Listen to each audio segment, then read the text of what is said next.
So, I want to tell you a story. It's about me and my life as it is. My name is James Lewis Kennedy. Most people call me Jim.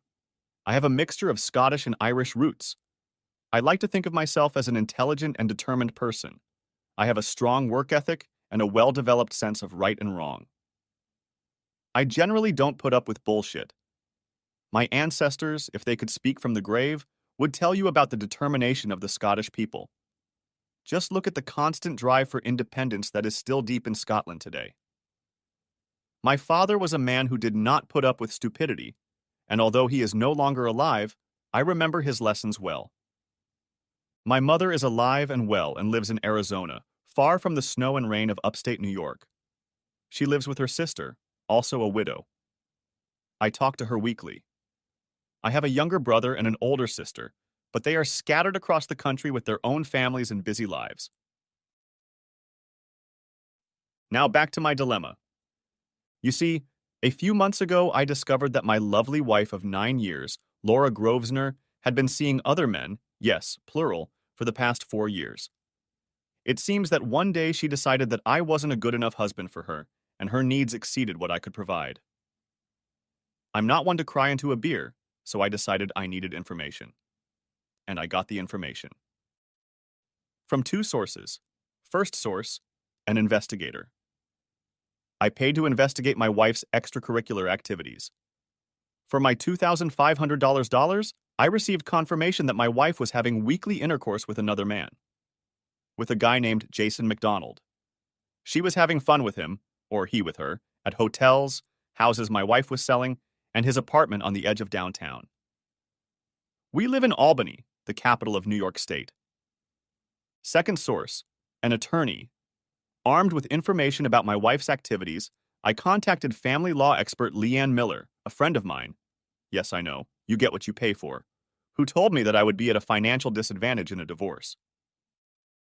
You see, I have two children, Thomas age 7 and Rebecca age 5, and the New York. State courts are particularly inclined to give custody to mothers, and it doesn't matter that the mothers are cheating whores. No, it doesn't matter at all. Judges in New York are more willing to award custody to the mother than to the father. For the father to get custody, the mother has to be a serial killer or worse. The courts are heavily tipped in favor of the mother. The father is almost always bypassed. The father's abilities as a parent are virtually ignored in any court proceeding. Judges are more likely to give custody to the mother, a drug-addicted prostitute, than to the father, a corporate lawyer. That's me, a corporate lawyer. My wife is not a prostitute, but you know what I mean. She's a real estate agent, dealing mostly in commercial and high-end residential real estate. Don't get me wrong. I believe that for the most part, mothers are wonderful people to raise children. But I also believe that fathers who love their children are also great at raising them. In my case, that includes my children too. So why shouldn't I be considered equally qualified to raise them? Not according to the New York State courts, no. To them, I'm automatically a deadbeat asshole. Bastards! And my lawyer managed to give me some particularly important advice. Do nothing. That's right, you heard me, do nothing. Because if I do anything to right the wrong of my wife's infidelity, I'll be the one who ends up getting screwed. I'll be screwed by the judge, screwed by New York State family law, and screwed by a court bent on infidelity. You see, popular opinion and historical precedent says that in a divorce, my wife will out me. She can cheat on her lover and be rewarded for it. So my highly trained and very experienced attorney, that friend, gave me some wise advice. Do nothing. Or better yet, do the same thing my wife does. But don't get caught. Because even if my wife's cheating is discovered, if she has proof of my infidelity, the court will have an extra reason to screw me. Oh my God. Where does that leave me? In the ass, that's where. So I walked out of the lawyer's office, went back to my own office, closed the door, and sulked for the rest of the day. How could this have happened? What had I done wrong? Why did she do this to me? The feeling of failure plunged me into a deep depression as the realization of the state of my marriage hit me like a tsunami wave. It rolled over me and made me feel like I was drowning. I know that sounds silly, but that's exactly how I felt. I ran the one statement my lawyer kept repeating over and over in my head: do nothing. But how could I do it? And for how long? And when would I realize it was time to call it a day? What would happen then? The uncertainty of it all made me physically sick. Everything inside me was churning with the realization that my marriage was a farce. My wife was taking advantage of me and willingly betraying me and our children. Her entertainment meant more to her than her marriage and her children. Am I making more of this than I need to? Maybe I just need to calm down and develop a plan. I knew I had to develop some sort of plan, but at that moment I had no idea what that plan would be. I would have to work on it. Around 6 p.m., I headed home and pretended that I was still a happy husband and father. In fact, on the way home, I was determined that I would not do anything that would give away the fact that I knew my wife was a traitorous slut bitch. No, sir. I will pretend to be happy, happy, happy as hell. And then I'll do the same thing my wife did. A week later, I went to see a psychologist, and he just looked at me and asked me about my relationship with my parents and if I hated my father. I quickly dismissed his psychobabble and decided I would do it this way: lay out my problems on e-paper. And so, a few months later, after some mental anguish and coming to the realization that I had to do something to feel better, to bring justice to this shitty situation, I found myself in a friend with benefits position with a woman I used to work with. She is an attorney at the same firm where I work. Divorced, has 2 young children in elementary school. Amanda Stewart is a year older than me. She's tall, slender, very fit and beautiful, and I still can't figure out why she's so interested in me. After all, she can get almost any man just by wagging her index finger at him. Don't get me wrong, I'm not exactly a fat, ugly asshole. Quite the opposite. I'm 6 feet tall. My weight is 165 pounds, and I'm in good physical shape. I run, bike, and work out regularly. I have a full mop of brown hair, all my teeth, I wear glasses just for reading. I'm not terribly ugly, and my wife was the only one who wanted to start dating me. As I found out in a casual conversation with Amanda, she had given up on the idea of being happy at the same time as being married. After much soul-searching, she had come to the conclusion that her husband was not the right person to marry, and after working to keep her relationship with him intact, they both decided they didn't want to be married to each other. It wasn't until later, when we became friends, that I found out that the father of her children was not her ex-husband. That was the main reason for their divorce. I can understand how that could be the reason for the breakup of a relationship. It would be the same for me if I found out I was not the biological father of my children. But that's not my problem. After all, I had a DNA test done. So I'm taking advantage of Amanda's needs. It just so happens that her needs and mine are the same right now. She's smart and sophisticated, the kind of woman a man can fall in love with simply and easily. I don't feel pressured with her, not like with Laura. We don't invest much in each other, not emotionally. Maybe the relationship Laura has with the guy she's having fun with is the same. But I'm getting ahead of myself. I figured that if Laura ever decided to give up her affair with her lover, I would do the same. But there was no indication that this was in her future. Periodic checks by my investigator confirmed that my dear wife was getting at least once a week from her lover, so I decided I needed to get STD tests to make sure she wasn't bringing home any unwanted germs. The tests, thankfully, have always been negative. Now I have a few things to explain. My wife's name is Laura Grosvenor Kennedy. At work, she's called Grosvenor. She thinks it's a little more highbrow than Kennedy, but you have to agree that Kennedy's surname is almost royalty in the United States. The Grosvenor surname, on the other hand, goes back centuries to England, and she considers it more noble. It might attract more elite clients who would want to do business with the firm she works for. We are both 34 years old, and as I mentioned, we live in Albany, in a very nice neighborhood called Pine Hills. Our house is near the university and close to downtown and the metropolitan buildings.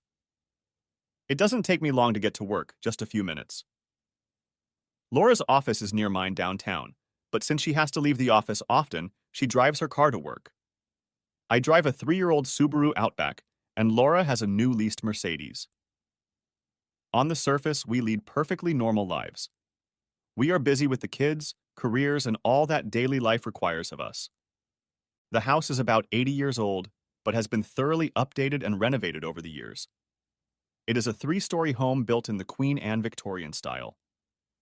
There is so much space in the house that we could spend all day in it and not see each other until just before dinner. We have 5 bedrooms and 6 bathrooms and 2 little closet space. There are storage closets in the basement and on the 3rd floor, so that's where we keep spare clothes, Christmas decorations and boxes for Halloween decorations, costumes, and sports equipment.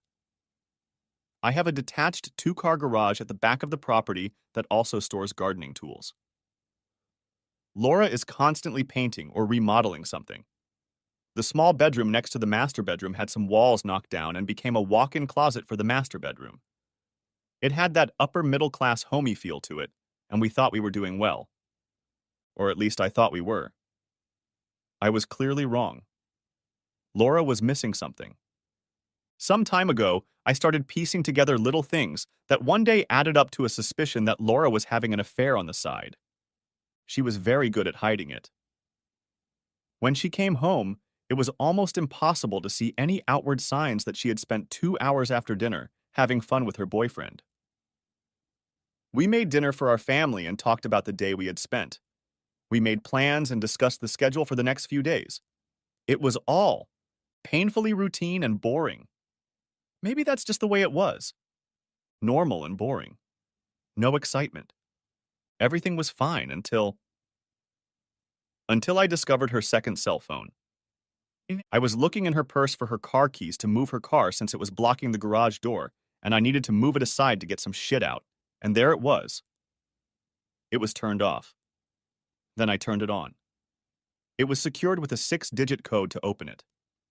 I typed in a few digits, but nothing came out, and after the 4th try, there was a warning that if I entered a 5th wrong code, it would block me from trying again. I decided I didn't want her to know I was fiddling with it, so I turned it off and put it back in my bag. For a while, I racked my brain trying to figure out why she would want a second cell phone. Every conclusion I drew suggested that she was hiding something.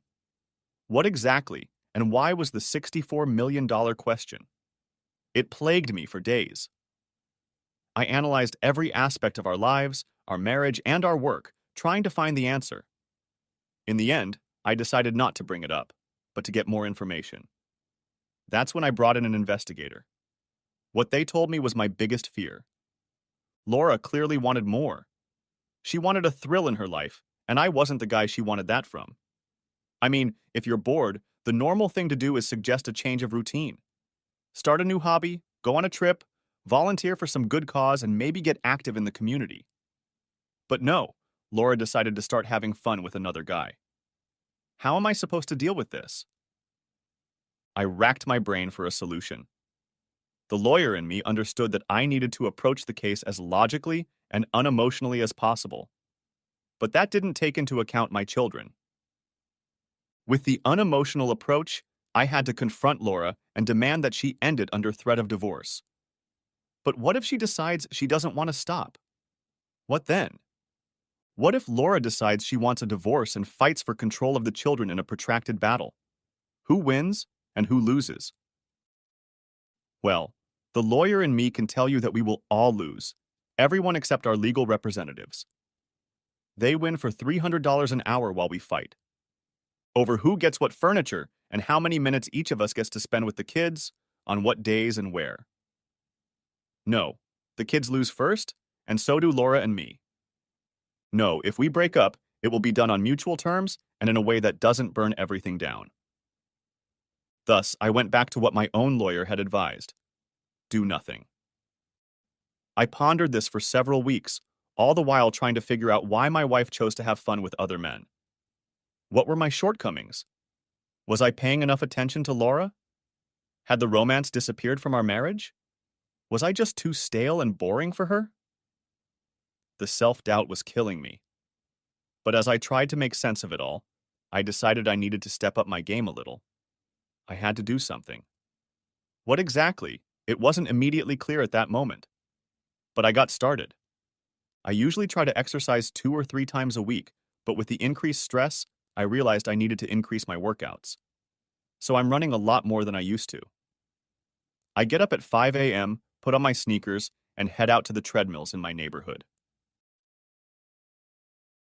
In the last 2 months, I've lost about 8 pounds and about 2 inches off my waist. I also go to the gym that is in my neighborhood, which is right next door to my office. 2 days a week, I go there and work out at the gym.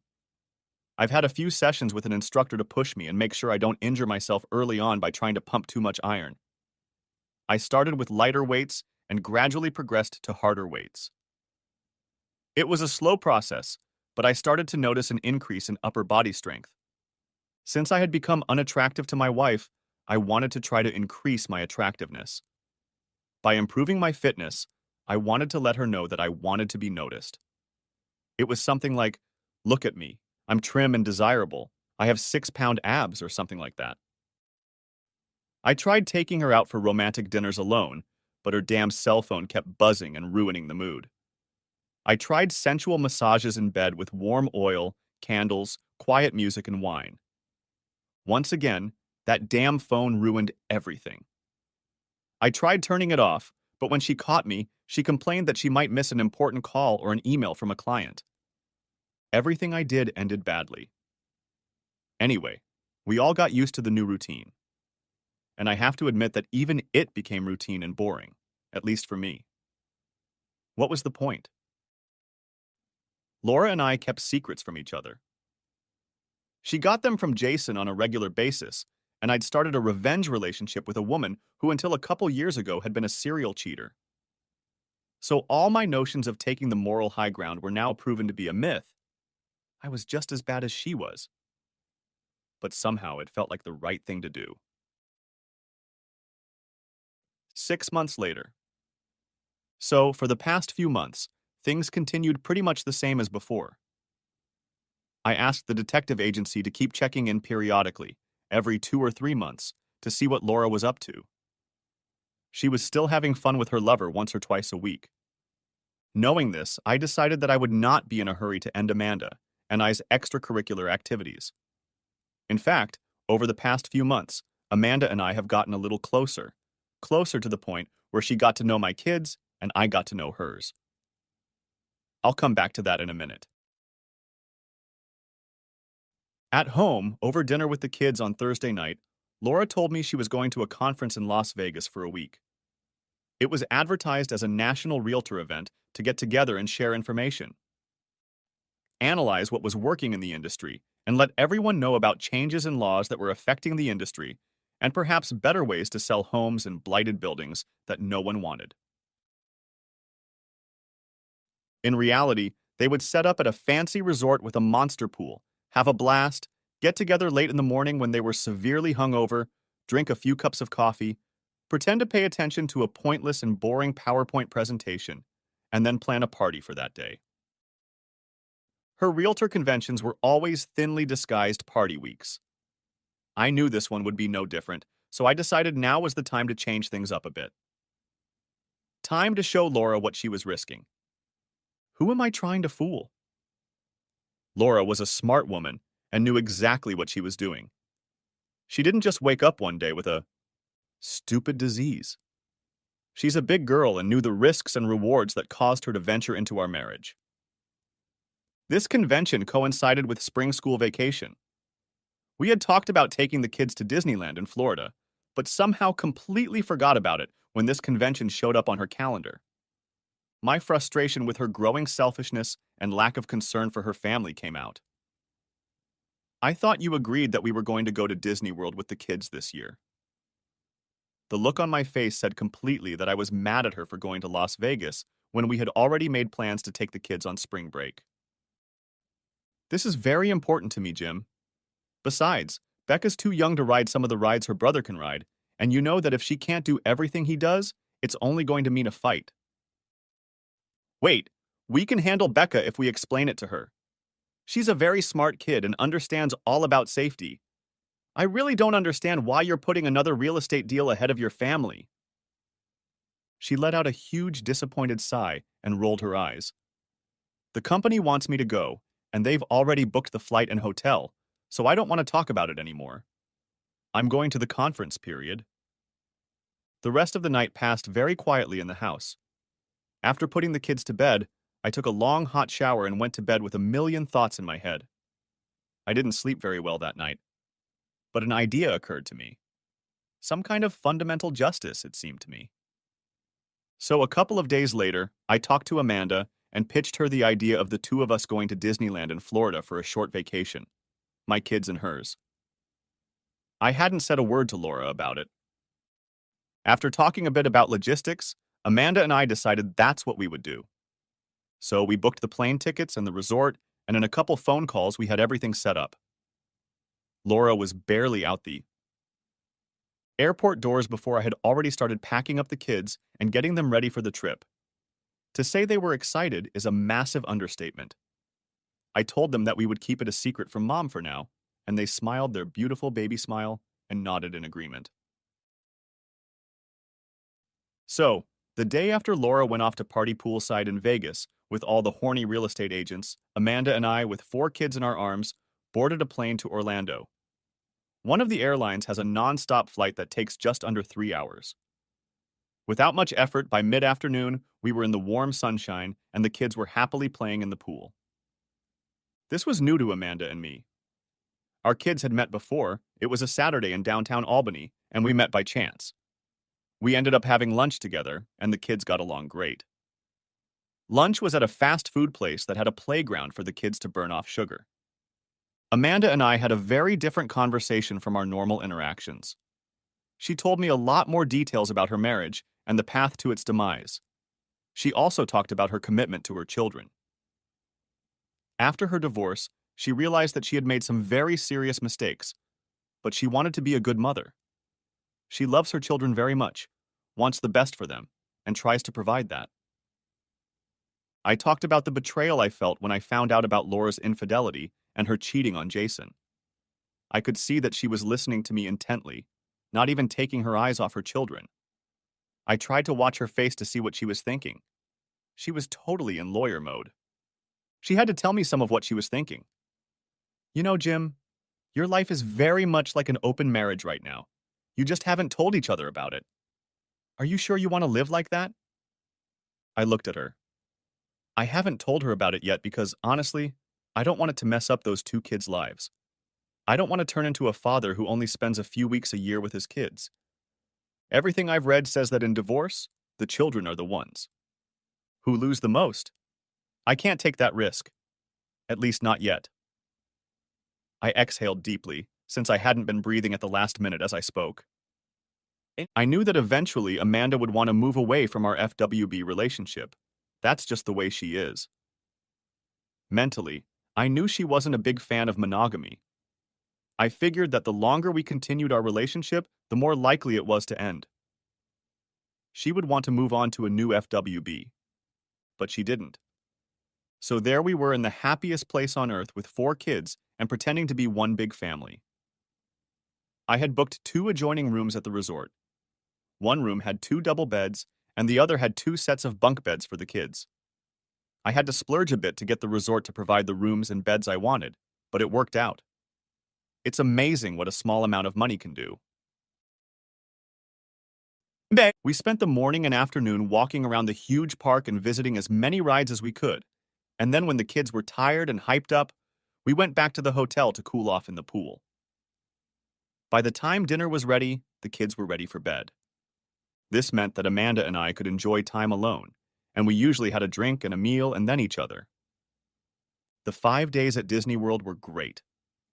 The kids saw everything, including a day at SeaWorld, did everything they wanted to do, and were sad to leave when we got home and back to school. I had to go back to work. Amanda needed to go back to work. Laura was also coming home to get back to her regular routine. Laura showed up later that afternoon when the kids and I got home. She was sunburned and with a brutal headache. All the partying had caught up with her. The kids were excitedly telling her they had gone to Disneyland and SeaWorld, and when she looked at me, she voiced her disapproval, saying she wished we had gone there as a family. What the hell, Jim? I thought we were supposed to go to Disneyland as a family. Why the hell did you take them there without me? Well, you probably remember we talked about it, and you made the decision to let the family go for another week of partying in Vegas. If we're not important enough to you, well, too bad. We went without you. We had fun. I hope Vegas was worth it. I left the room before she could say anything else. Damn shame, I thought. She had 6 days of fun with her boyfriend in Vegas, and I had 5 days of fun with Amanda. I reminded her that last year we had promised the kids that they could go on school vacations. Her going to a conference in Vegas at the same time was not something I wanted to disappoint the kids with. Too bad she missed it. She chose Vegas over her family. Her loss. Monday, I went back to work and got busy. It was 2 weeks before I was able to see Amanda. She had to go away to see clients, and I figured this was probably her way of finding a way out of our arrangement. Maybe 4 days at Disneyland with me and 4 kids was too much for her. But it wasn't. Amanda texted me several times to let me know that her kids loved it at Disneyland, and so did she. The next time we met, there was a subtle change in our communication. Little things. I noticed that she acted more relaxed when we met. Nothing had changed with Laura. The investigator's latest report confirmed what I already knew. Laura was still seeing her lover on a regular basis. So I decided I would stick to my schedule. Don't get me wrong, we had a pretty rigid Saturday night schedule. But Laura seemed to take every opportunity to invite someone over to our house or offer to do something, and then later that night say it was too late and that she was too tired. We ended up doing it once a month, if at all. I tried my best to pretend to be an understanding husband, but eventually my give and take factor became very weak.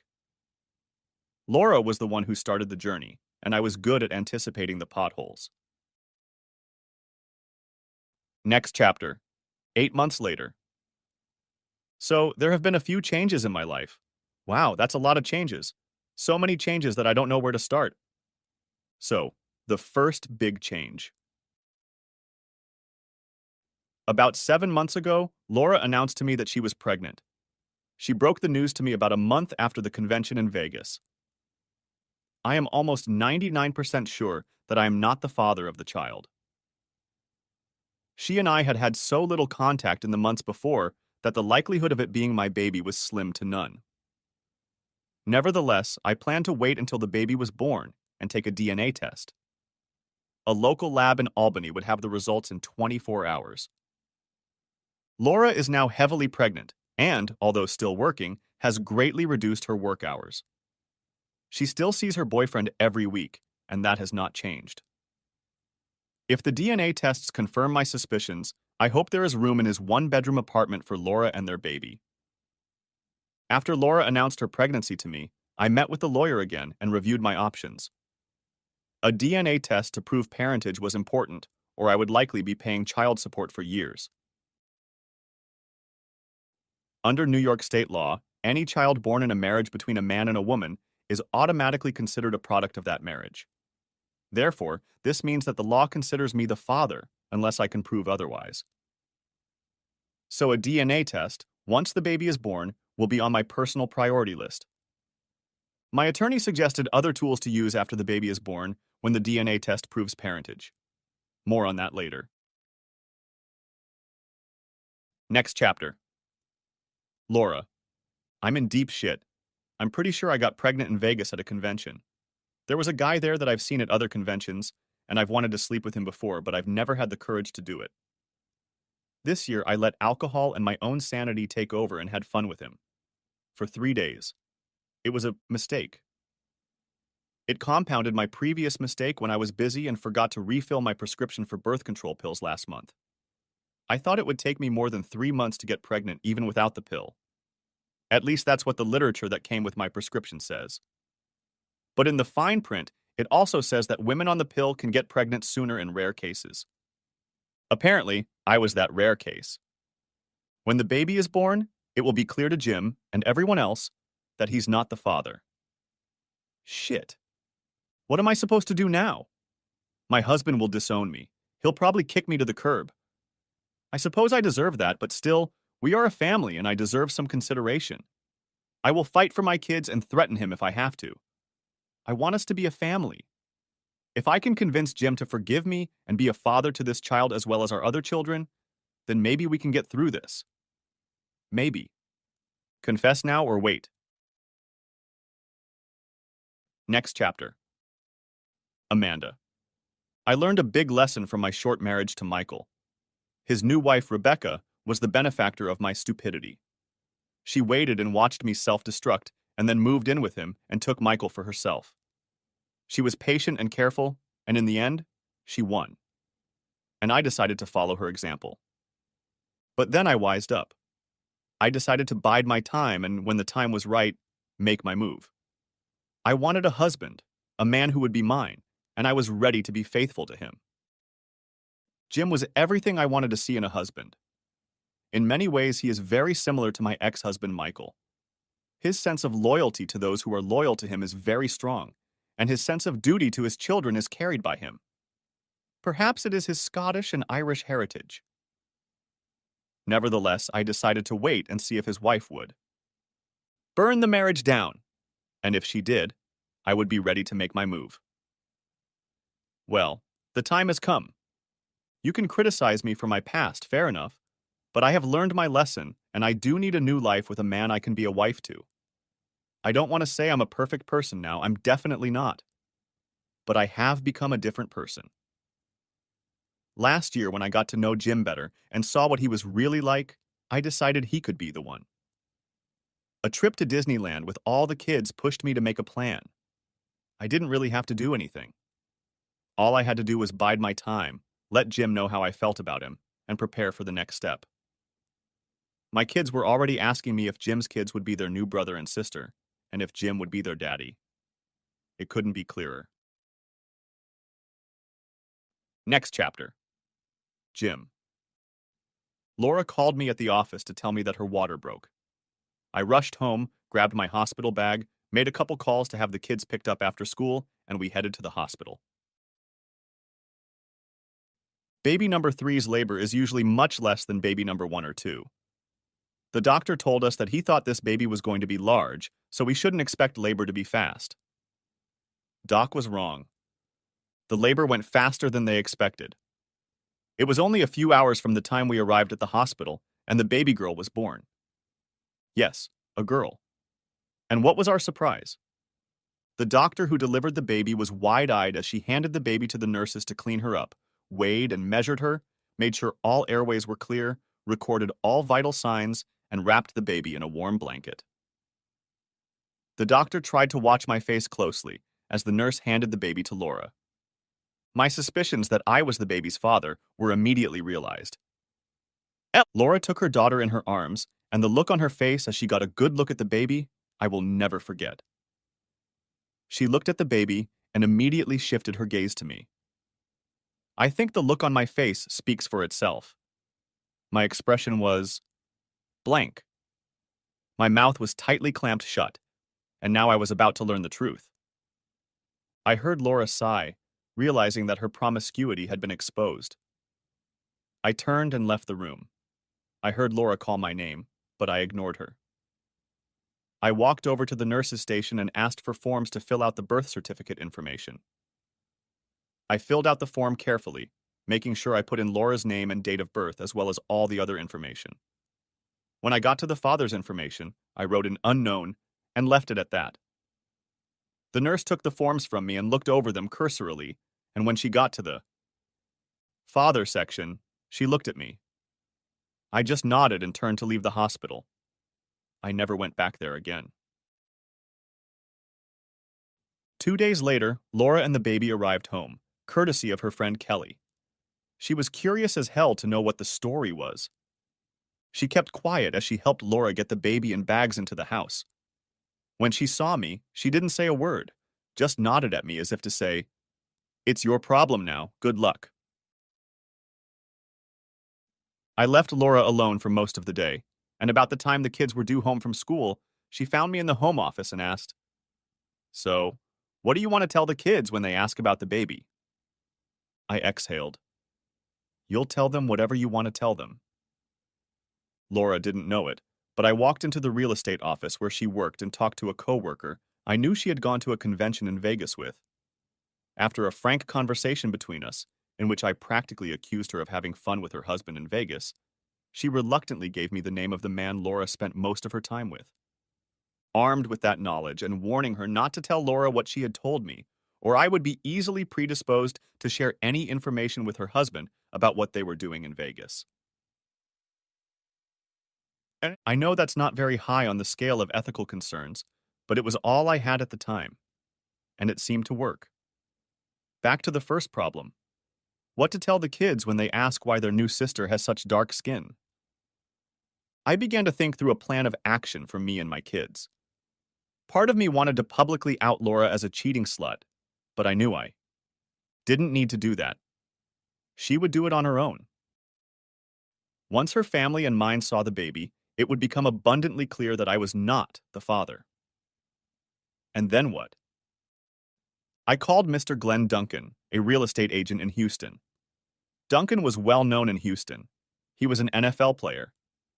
He spent most of his time in the NFL on the team's practice squad or on the bench. He actually spent very little time on the field, but to those around him, he could have been a Super Bowl winner if you heard him talk. For rookie football players, knees are the most important tool, and once you deny them, your career is over. Such was the case with Mr. Duncan. Duncan was a large man, over 6 feet tall and about 220 pounds. He was in good physical shape and looked great for the most part when dressed in an expensive suit. His picture on the agency's website showed him at his best, with a wide smile. He excelled in the real estate business and used his NFL background to impress clients and close deals. Now, he had a new deal to close that he didn't like. I called Mr. Duncan, and I can tell you that overall our conversation did not go well. When I asked him if he knew Laura Grosvenor, he played dumb and said he didn't know anyone by that name. He also couldn't remember if he had been to the convention in Vegas last year, and that he was very busy and had to leave. In parting, I told him that Laura would be contacting him about his newly born daughter and that I would be asking the court for a DNA test. There was dead silence on the phone. I also asked Mr. Duncan to confirm his home address and phone number so that the court order could be delivered. At this point, the phone line suddenly cut off. Gee. Mr. Duncan has Mrs. Duncan and 3 little Duncans at home. There's no telling how many more he has around the country. So, to summarize, I have a longtime cheating wife who got knocked up by her boyfriend at a convention and had a baby. My kids are somewhat puzzled that their new sister has much darker skin than they do, but in their childlike innocence, they don't give it a second thought. I'll have to explain it to them in a few weeks. In the meantime, I have to work with Laura.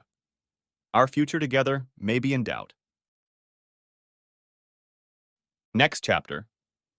Laura. Well, I'm certainly in over my head.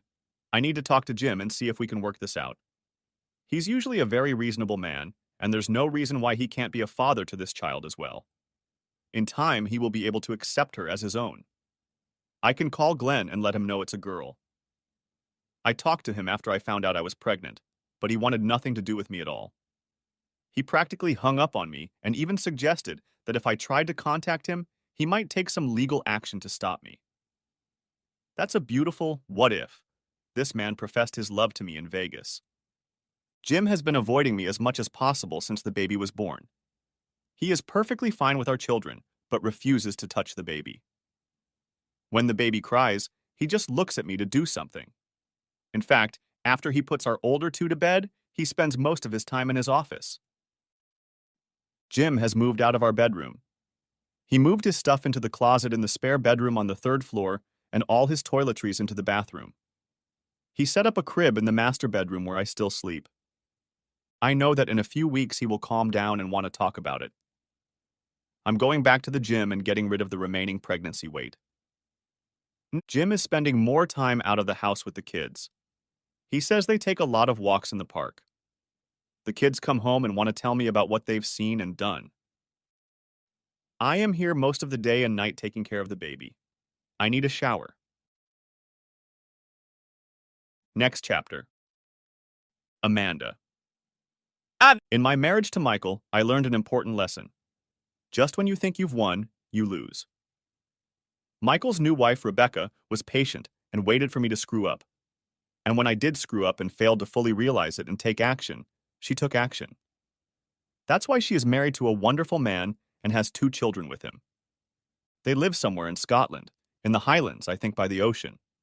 They love country life and live on a fairly large property with an old house that they are slowly renovating. So, without remorse, I waited for Laura to screw up, and she did, and screwed up big time. It was time for me to start my game for the man I wanted. I had learned to keep my feet together with other men, except for the one man I wanted, Jim. I knew he was first and foremost a good man, a good father, and wanted to be a good husband. It was a shame that the woman he married had cheated on him over the years. It was easy for me to spot the signs of her infidelity because I have made the same mistakes many times. The fathers of my children were my 2 lovers, not my husband. Therefore, Michael was now the husband of another woman. I would not make the same mistake again. I tried to be not only emotionally close to Jim, but physically close to him when we were dating. At work, I would stop by his office when I had time and talk to him, and we began to meet more often at lunch. There were rumors going around the firm. The attorneys and staff knew that Laura was having an affair and had a daughter who was not Jim's. Everyone was quietly discussing when the divorce would take place. Every time Jim left the office for personal business, those who worked with him looked at him, wanting to find out what was going on. Could this day have come? Could the end of his marriage be near? His personal attorney's office was only a few blocks away, so it was the norm for him to walk back and forth. It gave him time to think and de-stress. He made a habit of texting me when he was going to a meeting. I was always waiting to see what would happen next. I knew Laura's end was getting closer. Next chapter. Jim. So here's the deal. I've been puzzling over the great question for days now. What the hell do I do with a wife who had a child with another man? A wife who's been unfaithful to me for years, and now she's also wiping my nose, and very publicly at that. My brain was screaming at me to get some boxes, fill them with all her shit, and throw them with her and her baby to the curb. While that would have been the most acceptable solution, I realized it wasn't realistic, considering the kids would be asking questions, and I didn't want to be the one who had to give the answers yet. Besides, I'm not exactly a heartless bastard. Well, I want to be. But I had to do something. I had a pretty good idea of what, but I also knew it would be painful for my whole family. Laura's father quietly told me to do what I thought was right, whatever I decided. He couldn't believe his daughter was that stupid. Next chapter. Laura. My mother and father lived near Albany and were anxious to come see their new grandson. When they walked into the bedroom and saw the baby in the crib, my mother and father were surprised. That would be an understatement. My mom covered her mouth with her hand, pulled back, and was forced to sit down in the chair next to the crib. My father just looked at me, shook his head in disgust, and left the room. Dad went downstairs, walked over to the liquor cabinet, poured himself 2 fingers of whiskey, and sat down at the dining room table to drink it. He didn't move when Mom and I came downstairs a few minutes later. I held the baby girl in my arms, preparing to breastfeed her. Mom looked at Dad, and he poured her a drink and held it out to her across the table. She took a big sip, and then they both looked at me. I decided it was best to tell the truth, but maybe not the whole truth. It might be too hard for them to hear tonight. So, I admitted that I had sex last year in Vegas. My dad said, almost mumbling, "Not. Everything that happens in Vegas stays in Vegas." While that was true, it wasn't necessary. My mom went straight to the obvious question. "What are you and Jim going to do now?"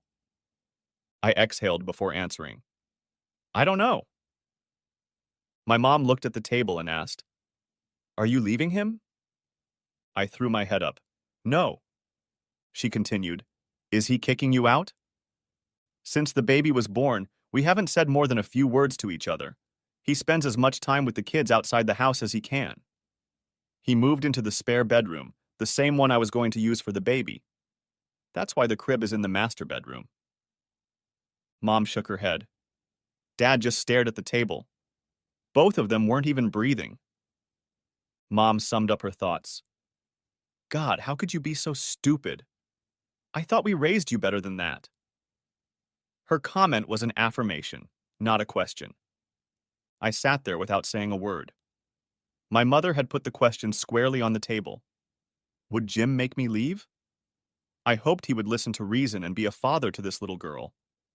But I knew that every time he looked at her, he would be reminded of my infidelity. That I had cheated on him was pretty obvious.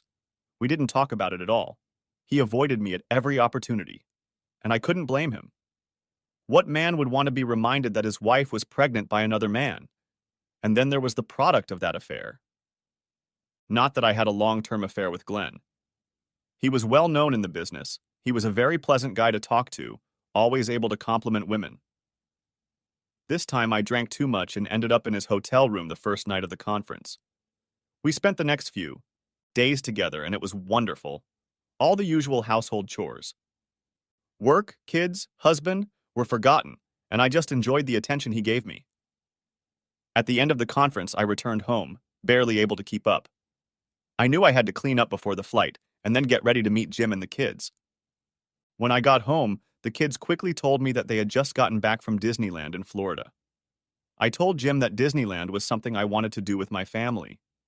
He looked at me and said, "You should be there," and walked away. I didn't know what the hell to do. I had a massive hangover, and I couldn't take a shower to wash away the realization that I might have screwed up big time in Vegas. With Glenn, I'd overreacted. The alcohol had done its job. The rest of my brain, the one that knows I have kids and a husband, was marinated in martinis. I realized that I had spent at least 4 days having fun with Glenn. He's a very smug guy. When I got home, I realized that I needed to have fun with Jim as soon as possible.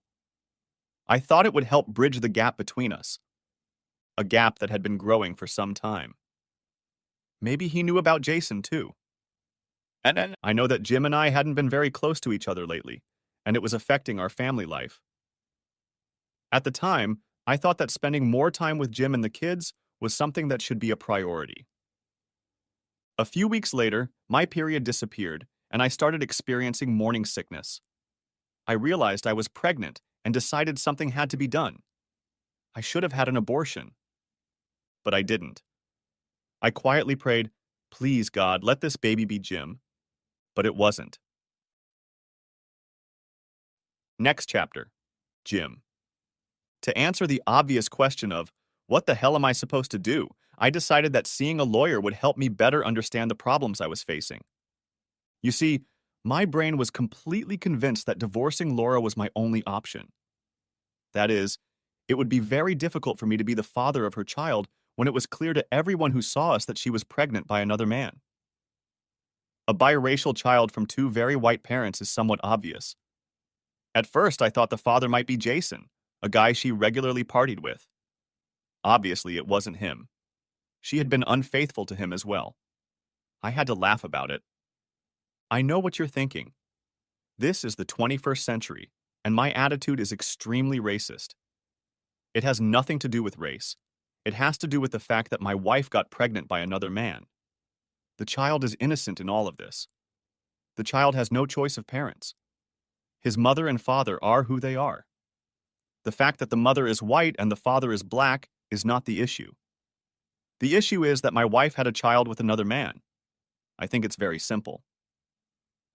My attorney asked if I did a DNA test. I did it and passed on the results. I also handed over the information my investigator had gathered about the baby's father and pictures.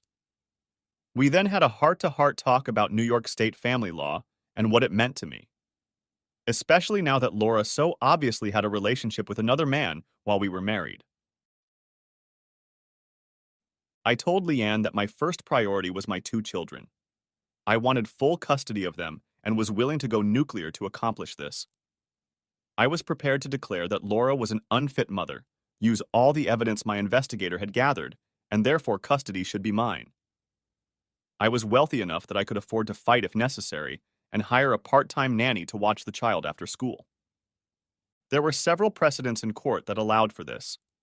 I would retain ownership of the house and would be happy to pay Laura half of its value. The children and I would stay in the house as it provided them with a high degree of stability and allowed them to go to the same school.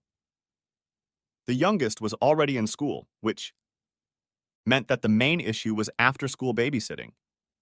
I was fine with that. And I didn't even touch the issue of child support from Laura. All I wanted was for her to pack up her things, the baby, and move out. To get things started, Leanne suggested that we draw up a formal separation agreement. For those who don't know what this agreement is, that's the lawyer in me talking.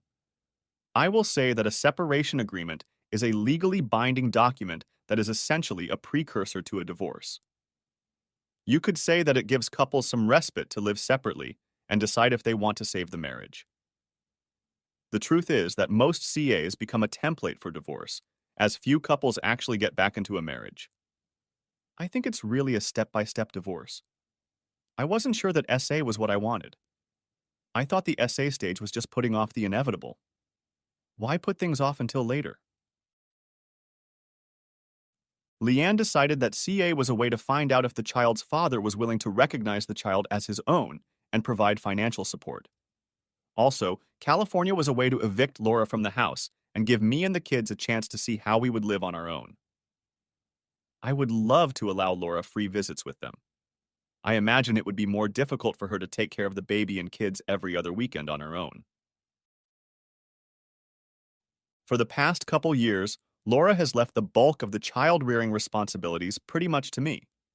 Her work and extracurricular activities with Jason would result in her coming home to the three of us, tired, hungry, and wanting to finish her work. Often, she would leave in the evenings to meet with potential clients or show someone a house. Some weeks, the amount of time we spent together as a family was practically zero. As time went on, I got busy with the children. They became less dependent on their mother, and we all began to move on with our lives. After the baby was born, Laura and I hardly spoke to each other. I made no effort to attend to the baby's needs. It was all on Laura. So on Friday night, about a month after the baby was born, I started. I pulled out a large envelope and said to her in my very controlled voice, "Laura, we need to talk." The look on her face said it all. She turned slightly pale and realized that this was serious and would not end well for her. I realized that she was hoping that the longer we put off talking about the baby and her infidelity, the more likely I would ignore the fact that she had a child with another man. I poured her a glass of wine and slid it across the dining room table to her. I had a glass of ice water for discussion. I placed the envelope on the table, and she stared at it while she drank the wine. She nodded at the envelope and slowly asked, "What do you have there, Jim?" I got right to the point. It's the separation agreement my attorney prepared. I think it's time for us to think about the future. I think you and I need some space to figure out what we want, and obviously our marriage isn't in the best shape. Obviously, I'm not the man you want as a husband, and you're not the woman I want to be my wife right now. So I think it's for our mutual good that we need to separate and reevaluate our marriage. Laura's eyes widened and her hands began to shake. She took a large sip of wine. I continued. My attorney has prepared this agreement, and it states that I stay here with the children, and you and the baby move out. You can take a month to find a new place to live. You can take as much furniture out of the house as you see fit. You can spend as much time with the kids as you want, but they will live with me. I have arranged for a part-time nanny to help with after-school care and to fill in for the kids at times when I need to be away. I've made arrangements with work to adjust my schedule so I can work from home more. Laura had a look on her face like a deer in headlights. Obviously, I had surprised her with this essay, and she needed time to think about her options. Jim, why do you want me and the baby to move? The look on my face said it all. It was time to be blunt. Come on, Laura, be honest. You decided to have fun and then get pregnant, and you want me to act like everything is fine. Uh-uh. That's not going to happen. You should know by now that I won't tolerate that kind of disrespect from you. You've been cheating on me for years, and now it's over. So you have 30 days to pack your bags, find a place to live, get the baby, and leave. I gathered my strength and really wanted to vent my frustration on her. But I knew it wouldn't do any good. It wouldn't do any good, and I had to think of my children first. Staying calm and in control of myself at that moment was very difficult. I handed her an envelope across the table. Here is the separation agreement. I've tried to be very fair to you. If you want, get yourself an attorney and familiarize yourself with it. In fact, I strongly encourage you to do so. But know this, I have no intention of recognizing your child as mine. I got up from the table and left the room. There was silence in the house. So for the next month, everything in my house was as normal as I could make it, given that my wife and her child were about to move out. She went apartment hunting and found a 2-bedroom place not far from her office. Maternity leave would give her time to move in and get settled before she had to go back to work. The SA document had dates stamped on it, and I reminded her from time to time that her time to leave the house was approaching. We walked around the house and she let me know what she wanted to take to set up her apartment. I took all the pictures that were in the house and deleted them, especially the ones with her in them. I made some notes about changes I wanted to make to the house when she moved out. All this time, I kept my relationship with Amanda separate from Laura. In fact, I wasn't even sure if Laura knew I knew Amanda. I continued to see Amanda a couple times a week, and on weekends, we often did things together with our kids. Going to parks and visiting local recreational facilities was a welcome relief for me. The kids, who were now a year older, loved it. Amanda was curious about what Laura was going to do. She asked me what my plans were after finishing 6 months of SA. I was honest with her and told her that I highly doubted the possibility of reconciliation. Laura had been pretty much silent to me for some time now, unless it involved my children. My plan was to move forward with the divorce. At Leanne's recommendation, I entered into a separation agreement, primarily in the best interest of the children and both of our families. My mother in Arizona didn't care what I did, but I knew that Laura's family hoped that I could forgive Laura and be the father of her child. For me, it was all about respect.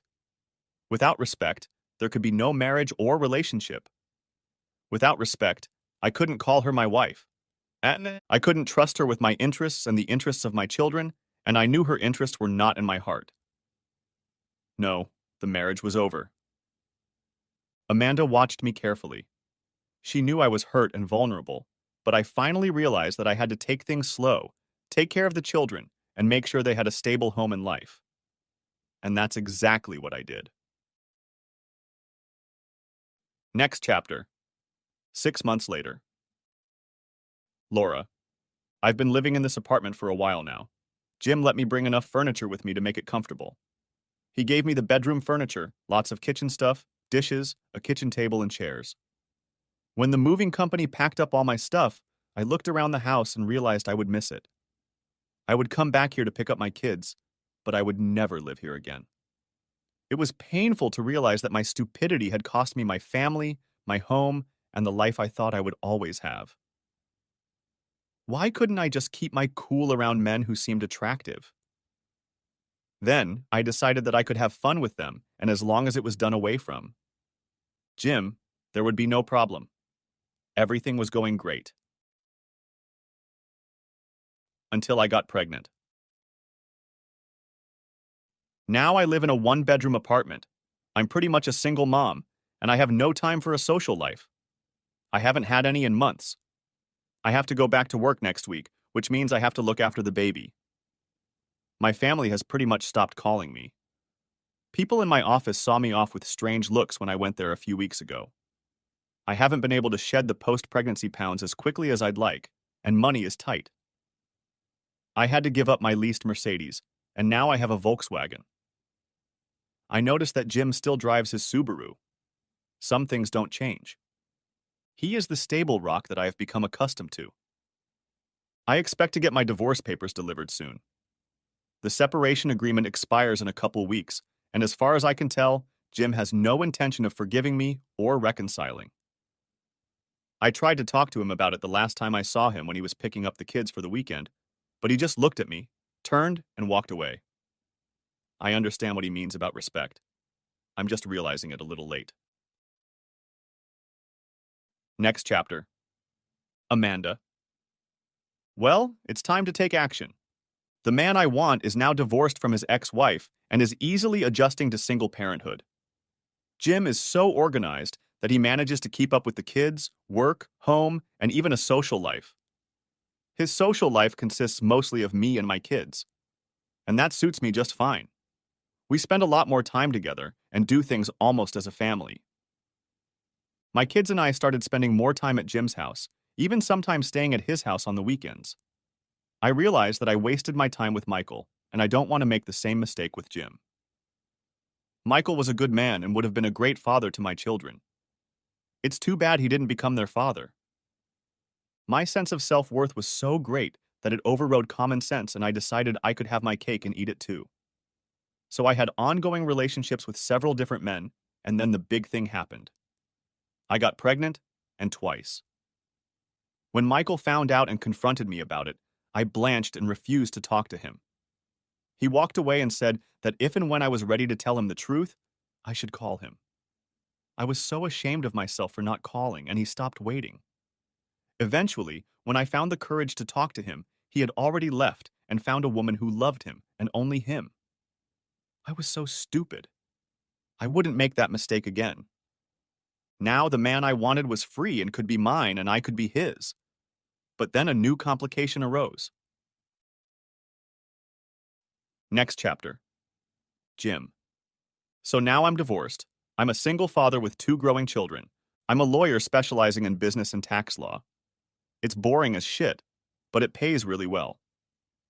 I work from home part of the time so I can be with my kids to do all the important day-to-day stuff. I get home from work around 4:30 so I have time to make dinner, help with homework, and many other things they do. Laura is seeing the kids less and less often. She has gone back to work, and since she has to be the mother of a newborn, she has little time to see the other children. I remind her that the kids miss her and that she has to make time for them. But with her schedule as a real estate agent and weekend home opening events, that means she spends less and less time with them. There's not much I can do about that. So I plan a lot of outdoor activities. Amanda and her kids are often with us, and if you didn't know better, you would think we were one big happy family. And then everything changed. Next chapter. Amanda. All the signs and symptoms are there. This morning, my usual cup of coffee that I start the day with didn't want to down. Damn. My head was in the toilet when breakfast suddenly appeared. I washed my face and freshened up, then got the kids ready for school. On my way to the office, I stopped by the neighborhood pharmacy and bought a test kit. You know the one. Part of my brain was saying, damn, damn, damn, damn, as I knew what it meant. Nervous, I put the test in my briefcase and headed to work. All day, all I could think about was getting home and peeing on the thing. When I got home, I waited until the kids had gone to bed. Then I went into the bathroom and closed the door. I don't know why I closed the door, since my bathroom is adjacent to the master bedroom. But I closed it anyway. Inhaling and exhaling, I took it out of the package and got ready to pee. I put it under the jet and then set it aside for it to do its testing trick. I cleaned myself up and went downstairs to the kitchen. Why? I don't know. I was nervous. If the test showed what I thought it would be a very important step in my and Jim's relationship. It would be the make or break moment. I went back into the bathroom and with trembling hands picked up the small piece of white plastic. Oh my God. Next chapter. Laura. I thought about trying to talk to Jim and convince him to come back to my bed, but he won't talk to me. What am I supposed to do? Jason, the steady lover I broke up with a few months ago. I heard he's dating a graduate student and it's serious. She should watch her back. Between the baby and work, I have no free time for a social life. I don't like going to clubs with my work friends because it's impossible to know who you'll meet there. I mean, really, what can I do? So I decided that my husband would be a solid option.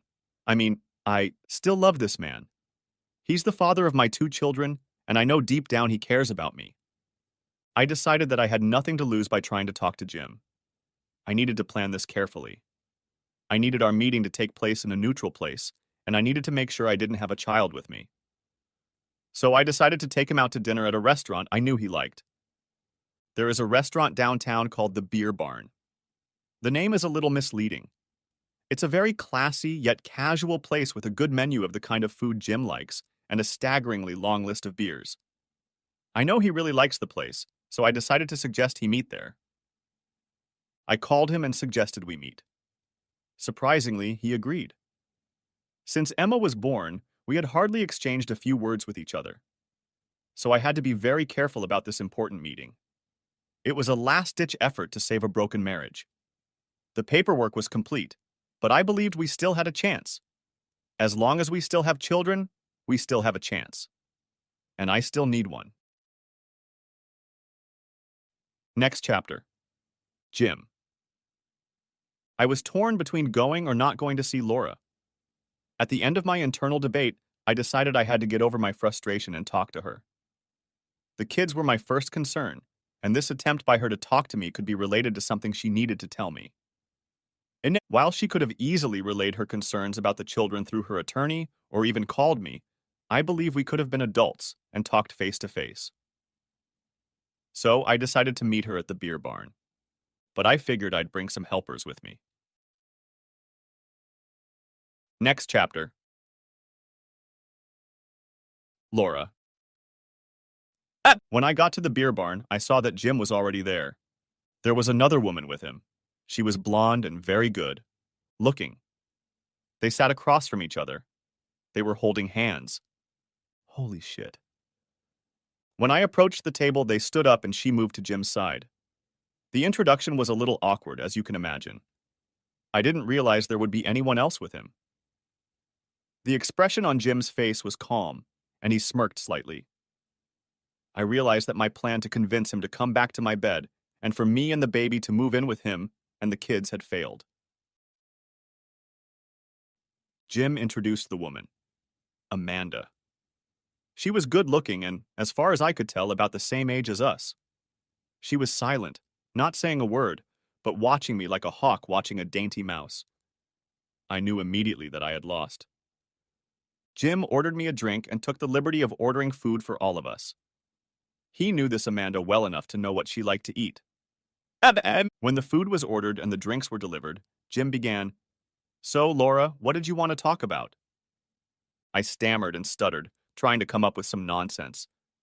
I talked about the kids and what I wanted to do with them in the moments I have with them over the next few months. Jim told me he was planning something for Christmas and would probably take them away to a ski resort in Vermont. I just nodded and agreed with pretty much everything he said. I hadn't noticed before, but when Amanda took off her voluminous sweater, it was clear that she was pregnant. My eyes widened as I stared at her belly. Her potbelly wasn't very big, but it was there. I knew these things all too well. "Laura, I have to tell you that I'm selling the house. You'll get your half of the money after the mortgage is paid off at the bank. You see, Amanda and I are moving in together, and we've decided that we want to move to a house that better suits our needs." Jim let that message sink in, and then, with a huge smile on his face, continued. "Amanda is pregnant. We're expecting the baby in 5 months." So, the death knell for my marriage sounded, and any faint hope I still had for reconciliation evaporated before my eyes. I guess it had started when I'd first gotten into it with Jason, and then accelerated when I'd had fun with Glenn during those 4 days in Vegas. I was hoping the earth would open up and swallow me right then, but it didn't. I just nodded to them and quietly said, "I gotta go." I walked out of the restaurant and took a cab back to my apartment. I was in such a haze that I forgot my car was in the parking lot nearby. Shit. A year later. Amanda. "Okay, I think I'm going to get the last words. The new house is set up, and we have room for all the kids. We bought a house in a great neighborhood, not far from the house Jim lived in. It's even a little bigger than that one, and we put in a pool before we moved in. Between Jim, a newborn, and 4 kids, managing the house and work, I go to bed at night exhausted, but I try to be there for my husband. Yes, we are married. Jim was adamant that our children have a full married mother and father. We got married shortly before the baby was born. We still have a nanny who watches the baby when we are at work and watches the kids after school. Please know this. I learned a lesson from my first marriage. I know I was stupid and took Michael for granted. I didn't give him the respect he deserved. I will not make that mistake again. I am very devoted to my husband and family. I can't believe how happy I am right now. I am happier than I probably have any right to be. Jim is such a devoted father to all of our children. I love this man so much, and I know he loves me. 3 years ago, I had no idea things would turn out this way.